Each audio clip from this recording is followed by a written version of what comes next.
100 మందికి తెలుస్తుంది. ఎందుకు ఇలా జరుగుతుందయ్యా అంటే మన బాధని ఎవరు పట్టించుకోరు. ఈ రోజు మన శ్రమని ఎవరు పట్టించుకోరు, మన దుఃఖాన్ని ఎవరు పట్టించుకోరు, మన నలిగిపోయిన జీవితాన్ని ఎవరు పట్టించుకోరు, మన పేదరికాన్ని ఎవరు పట్టించుకోరు, మన దారిద్ర్యాన్ని ఎవరు పట్టించుకోరు. కానీ పట్టించుకునే ఒక్క దేవుడు ఉన్నాడు. ఆయనే మనం ఆరాధించుచున్న నజరేయుడైన యేసు.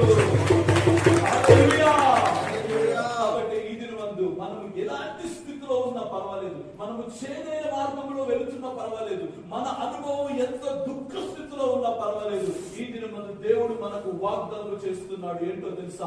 మధురముగా మార్చేస్తాను నీ జీవితాన్ని, మధురముగా మారుస్తాను మీ బ్రతుకుని అని దేవుడి దినమందు మనతో మాట్లాడుతున్నాడు. కాబట్టి మన బ్రతుకు ఎలా ఉన్న దిగులు పడిన అవసరం లేదు, అధైర్యపడిన అవసరం లేదు. యెహోవా మీద ఆనుకుందాము. దేవుడే తప్పక మనల్ని మధురముగా మార్చే దేవుడు. కాబట్టి ఈ దినమందు కృంగి ఉన్నావా, అలసి ఉన్నావా, విసిగిపోయావా, వేసారిపోయావా, అయ్యో